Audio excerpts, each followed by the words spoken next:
Hello everyone, मेरा नाम है कृष्णा और आप सभी की तरह मैं भी एक एसएससी सीपीओ का एस्पिरेंट हूं। तो जब से हमारा एसएससी सीपीओ मेंस का रिजल्ट आया है तो बच्चों के लगातार कमेंट आ रहे थे कि भाई आप एक पोस्ट प्रेफरेंस का वीडियो बनाओ। तो आप सभी के सामने मैं लेके आ चुका हूं पोस्ट प्रेफरेंस का ये वीडियो, जिसमें हम सारी डिटेल में बात करने वाले हैं कि आखिर कौन सी फोर्सेस की क्या खासियत होती है, आपको क्या फ़ायदे और क्या नुकसान, हम एक एक चीज़ डिटेल में बात करने वाले हैं। तो मेरी आपसे यही रिक्वेस्ट है कि भाई अगर आप एसएससी सीपीओ के लिए सीरियस एस्पिरेंट हो या आप डीवी मेडिकल ये सब कराने जा रहे हो या आप 2025-2026 के एस्पिरेंट हो तो ये वीडियो पूरा डिटेल में देखो। इससे डिटेल्ड वीडियो आपको कहीं नहीं मिलेगा जो आपको बहुत ज़्यादा क्लैरिटी दे देगा कि आपको अपने पोस्ट प्रेफरेंस में कौन सी फोर्स को ऊपर रखना है और कौन सी फोर्स को कहाँ रखना है। पूरी क्लैरिटी हम इसमें वीडियो में बात करेंगे। तो हम सबसे पहले शुरू करते हैं कि आखिर इसमें कौन कौन सी फोर्सेस होती हैं जो आपको सीपीओ के थ्रू मिल सकती हैं। तो इसमें फोर्सेस होती हैं CISF, CRPF, BSF, ITBP, SSB और दिल्ली पुलिस सब इंस्पेक्टर, जो कि सीपीओ की प्रिपरेशन करने वाले हर बच्चे का सपना होता है। सबसे पहला डीपीएसआई, पर डीपीएसआई में वैकेंसीज बहुत कम होती हैं तो सबको मिलती नहीं है। इन सब के बारे में हम अच्छे से एकदम डिटेल में डिस्कशन करने वाले हैं। एक एक करके सारे फोर्सेस के बारे में हम हर बात करेंगे कि कौन सी फोर्सेस की क्या खासियत है। तो हम सबसे पहले शुरू करेंगे डीपीएसआई से, फिर उसके बाद हम चलेंगे सीआईएसएफ और इसी तरह सीआरपीएफ, और हम फिर इन सारी फोर्सेस को एक साथ डिस्कस करेंगे। और आप मेरा यकीन मानिए कि इस वीडियो के एंड होते होते आप पूरी तरह से कॉन्फिडेंट हो जाएंगे कि आपको आखिर कौन से फोर्स में जाना है, आपकी पोस्ट प्रेफरेंस क्या होनी चाहिए। क्योंकि अभी मेडिकल होने में बहुत ज़्यादा टाइम है नहीं और मेडिकल में ही आपका पोस्ट प्रेफरेंस डलता है। तो अगर आप बहुत दिनों तक कन्फ्यूजन में रहेंगे तो चीज़ें उतनी सही नहीं है आपके लिए। तो ये वीडियो आप कंप्लीट देखो और सारी क्लैरिटी यहाँ से लेके जाओ। तो चलिए हम शुरू करते हैं सबसे पहले डीपीएसआई से। दिल्ली पुलिस सब इंस्पेक्टर के बारे में बात करने से पहले आपको बता दूं, अगर आप कट ऑफ को वीडियो देखना है तो ये वीडियो जो आपके स्क्रीन पे आ रहा है, आप मेरे चैनल पे जाके वीडियो देख सकते हो। आपको कट ऑफ के एक पूरा सटीक एनालिसिस मिल जाएगा कि कट ऑफ क्या जा सकती है, कितनी लगभग जा सकती है, क्या हो सकता है, जिस हिसाब से आप अपना पोस्ट प्रेफरेंस भरने में आपको हेल्प हो। आप अभी से माइंडसेट बना पाएँ कि आप इस पोस्ट के लिए आसपास आ सकते हो या पोस्ट आपको मिल सकती है। तो चलिए हम सबसे पहले चालू करते हैं दिल्ली पुलिस सब इंस्पेक्टर। देखो, दिल्ली पुलिस सब इंस्पेक्टर का बता दूं कि इसकी कट ऑफ सबसे हाई जाती है cut off Delhi police sub inspector की। इसकी दिल्ली पुलिस सब इंस्पेक्टर की जो सबसे बड़ी खास बात है वो ये है कि ऑल टाइम आपको सारी ज़िंदगी दिल्ली में ही बिताने को मिलेगी। ना आपको पोस्टिंग का डर है कि आपकी पोस्टिंग 2 साल बाद यहाँ हो जाएगी, 4 साल बाद वहाँ हो जाएगी। दिल्ली पुलिस का सबसे जो स्पेशल बात है वही है कि आपको अपनी राजधानी दिल्ली में लाइफ टाइम आपको वहीं पूरी आपको सर्व करना पड़ेगा। देखो, अगर हम दिल्ली पुलिस का ट्रेनिंग की भी खास बात यही है कि दिल्ली पुलिस की ट्रेनिंग सिर्फ एक जगह होती है, वो भी दिल्ली में, है ना। तो ये जो बहुत खास बात है, ये देखो बहुत ज़्यादा इंपॉर्टेंट करते हैं कि आपकी ट्रेनिंग कहाँ होती है, और उससे भी ज़्यादा इंपॉर्टेंट है कि आखिर आपकी पोस्टिंग कहाँ होती है। तो इसकी पोस्टिंग की यही खास बात है कि ये आप दिल्ली में रहोगे ज़िंदगी भर। ओके, तो देखो ये कुछ बातें लिखी हुई हैं। इसका ट्रेनिंग 9 से 12 नहीं, आप 12 मंथ की ही इसकी ट्रेनिंग होती है। आप इसके ट्रेनिंग में देख सकते हो कि जब इंडोर ट्रेनिंग वगैरह होती हैं तो आपके काम क्या है वो थोड़ा इसमें लिखा गया है। इंडोर ट्रेनिंग में आपको ये सारी चीज़ें पढ़ाई जाती हैं, सारी चीज़ें बताई जाती हैं। आउटडोर में जब आपको ले जाया जाता है तो वेपन ट्रेनिंग, परेड ड्रिल, ये सारी चीज़ें दिखाई जाती है, कम्बैट वगैरह, है ना। वहीं फील्ड अटैचमेंट में है। देखो, इसका एक प्रॉपर, अगर आप एक प्रॉपर सब इंस्पेक्टर की वाइब फील करना चाहते हो जॉब में, तो डीपीएसआई से बड़ी कोई भी सब इंस्पेक्टर के लिए कोई जॉब है नहीं। क्योंकि इसमें यही एक ऐसी जॉब है जिसमें आपको प्रॉपर पब्लिक के बीच रह के सर्व करने हैं। ये पब्लिक सर्वेंट वाली जॉब है। प्रॉपर पब्लिक के बीच जब आप रहते हो तो प्रॉपर आपकी पावर भी रहती है। यही खास बात है दिल्ली पुलिस सब इंस्पेक्टर की, है ना। देखो, फर्स्ट पोस्टिंग इसकी वही मैंने बताया जैसे दिल्ली में ही होती है। रोल आपका होता है इन्वेस्टिगेटिंग ऑफिसर और स्टेशन ड्यूटी ऑफिसर, है ना। Police station, crime branch, cyber cell और ट्रैफिक, यहाँ कहीं भी आपकी पोस्टिंग हो सकती है लाइफ टाइम दिल्ली में ही रह के। तो ये बहुत खास बात हो गई दिल्ली पुलिस सब इंस्पेक्टर की। अब हम चलते हैं सीआईएसएफ की तरफ। सीआईएसएफ यानी सेंट्रल इंडस्ट्रियल सिक्योरिटी फोर्स। तो अगर हम इसके ट्रेनिंग टाइम की बात करें तो 52 वीक्स की इसकी ट्रेनिंग होती है। अगर ट्रेनिंग सेंटर की बात करें तो वो होता है निशा, तेलंगाना में। इसकी भी ट्रेनिंग डीपीएसआई की तरह एक ही जगह पे होती है। इसमें जो आपका रोल होता है वो होता है प्लेटून कमांडर का, यानी लगभग स्ट्रेंथ के हिसाब से या मिनिमम 15 से 20 लोगों को आपके अंडर रखा जाता है, जिनको आपको उनको पूरा कमांड करना रहता है कि कौन सा काम कब होना है, किस तरीके से होना है, आप पूरी तरह से उनके इंचार्ज होते हैं। अगर ट्रेनिंग इसकी जैसे 52 वीक मतलब 1 साल की इसकी लगभग ट्रेनिंग रहती है। उसके बाद अगर इसमें जो सबसे ज़्यादा इंपॉर्टेंट चीज़ रहती है जानना, आपकी इनिशियल पोस्टिंग कहाँ हो सकती है, क्योंकि ट्रेनिंग तो 1 साल आप कहीं भी काट लोगे, पर पूरा लाइफ आपको क्योंकि पोस्टिंग पे रहना है, तो पोस्टिंग का जानना बहुत ज़्यादा इंपॉर्टेंट है। तो इसकी जो पोस्टिंग होती है वो Naxal belts, XY cities, security, protection, BBIP। आप सभी को पता है कि जो CISF होती है वो सिक्योरिटी देने का काम करती है। तो इसकी जो मोस्टली पोस्टिंग होती हैं वो एयरपोर्ट्स में होती हैं। एयरपोर्ट्स में हमने वीडियोस में देखा होगा, जो सेलिब्रिटीज़ वगैरह को का पासपोर्ट वगैरह और ये चेक वगैरह करते हैं, लगभग वो CISF के ही ऑफिसर्स होते हैं। इसमें अगर हम बात करें तो अगर सारी CAPF की फोर्सेस की बात करें DPSI को हटा के, तो सबसे बेस्ट फैमिली लाइफ होती है CISF में। CISF में क्योंकि आप यहाँ देख पा रहे हो जैसे XY सिटीज़ में आपकी पोस्टिंग होती है। XY सिटीज़ मतलब अच्छी सिटीज़ में आपकी पोस्टिंग होगी, तो बहुत बेसिक सी बात है कि आपकी फैमिली लाइफ वहाँ अच्छी ही रहेगी। प्रमोशन इसमें लिखा तो 7 साल रहता है, मतलब आप प्रमोशन 7 साल में होता है, पर प्रमोशन लिखा 7 साल है, 7 से 10 साल 12 साल भी कई बार लग जाते हैं आपको सब इंस्पेक्टर से इंस्पेक्टर बनने में। वहीं अगर हम बात करें कि आखिर इसमें ग्रोथ कैसी होती है, तो आप देखो सब इंस्पेक्टर से आप इंस्पेक्टर बनते हो, इंस्पेक्टर से आप असिस्टेंट कमांडेंट बनते हो, और फिर डिप्टी कमांडेंट बन सकते हो, और कमांडेंट देखो है ना। क्योंकि इसमें प्रमोशन CISF वगैरह में बहुत डिले है, तो आप कह नहीं सकते हो कि आप कौन से पोस्ट तक मैक्स टू मैक्स पहुंच पाओगे।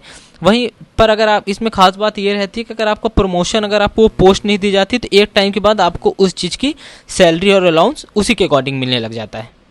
तो हम आई होप ये अभी ये PDF आपको ये फ़ोटो दिखाई दे रही होगी, क्योंकि सारे फोर्सेस कैसे अलग अलग बनाने बहुत ज़्यादा टाइम कंज्यूमिंग हो रहा था, और आपके लिए भी बहुत ज़्यादा टाइम कंज्यूमिंग हो जाता है एक एक फोर्स को अलग अलग बैठ के देखने के। तो इसमें हम 4 फोर्सेस की इकट्ठा बात करने वाले हैं, जिसमें BSF, CRPF, SSB and ITBP की हम इकट्ठा बात करने वाले हैं।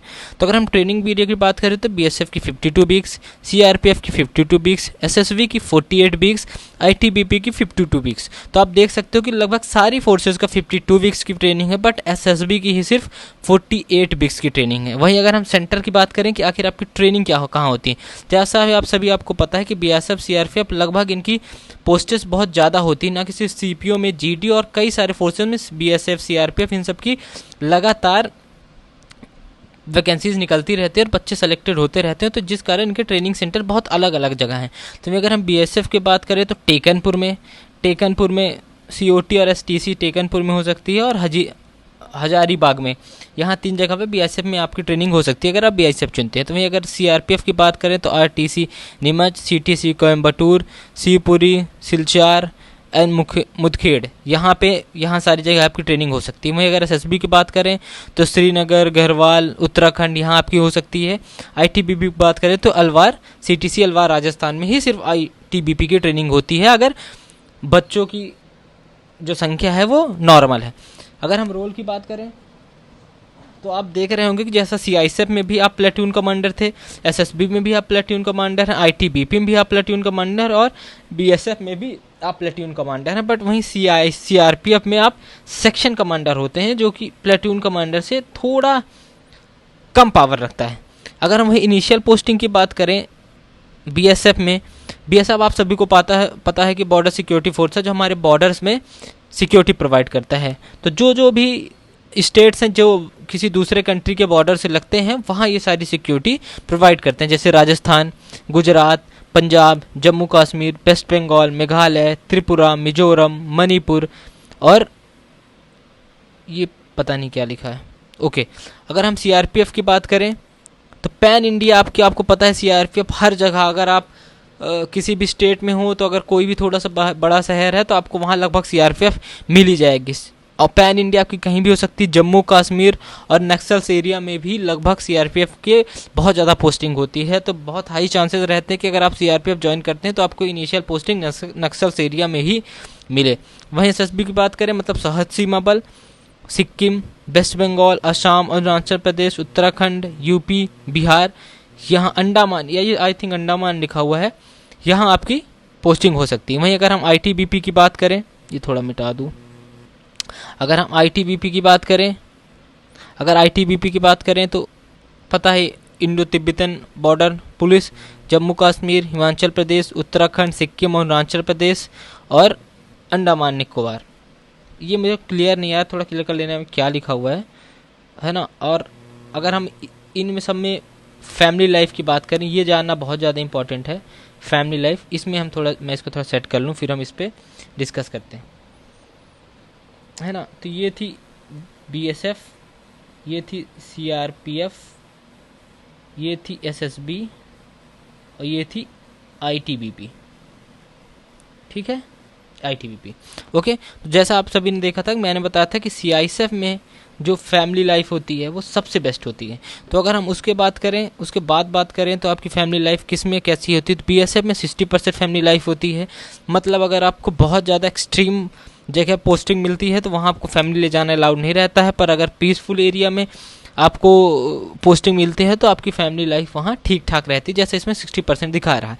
वहीं अगर हम सीआरपीएफ की बात करें तो इसमें 70% होती है। यार ये सारी जो फैमिली लाइफ की पोस्टिंग होती है, एक तो इस पर डिपेंड करता है कि आपकी पोस्टिंग कहाँ है, और फिर डिपेंड करता है कि मतलब कौन सी स्टेट में है, इस पर डिपेंड करता है। फिर दूसरा ये डिपेंड करता है कि वहाँ फैमिली क्वार्टर्स ये सब बना हुआ है, थोड़ा नॉर्मल सिविलाइज जगह पे आप लोगों की पोस्टिंग है कि नहीं, इन सारी चीज़ों पे डिपेंड करती है। तो आप जैसा देख सकते हो एसएसबी में 58% और आईटीबीपी में सिर्फ 55%, क्योंकि ये बहुत आपको पता है आईटीबीपी बहुत ज़्यादा हाइट पे रहता है, तो वहाँ फैमिली लाइफ रख पाना बहुत ही मुश्किल होता है। अदर देन आपका कहीं स्टेट में कहीं अंदर आपकी पोस्टिंग ऑफिशियल वगैरह जगह हो गई तो अदर मैटर। वही हाल है एसएसबी का भी।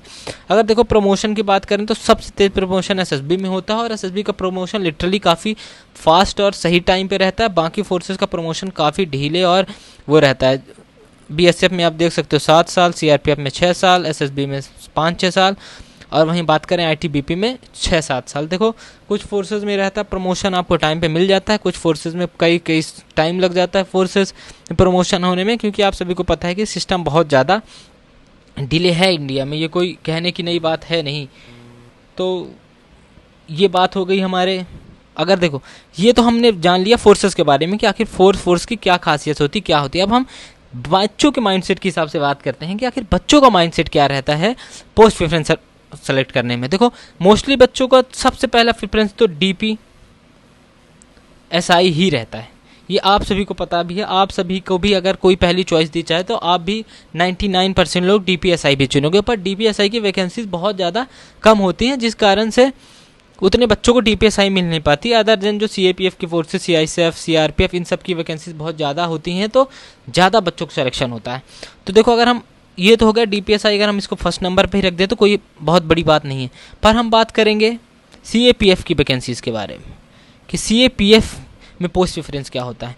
देखो डीपीएसआई जिसको चॉइसेस रहती है, जब डीपीएसआई नहीं मिलता तो मोस्टली बच्चों का सेकंड प्रेफरेंस रहता है सीआईएसएफ।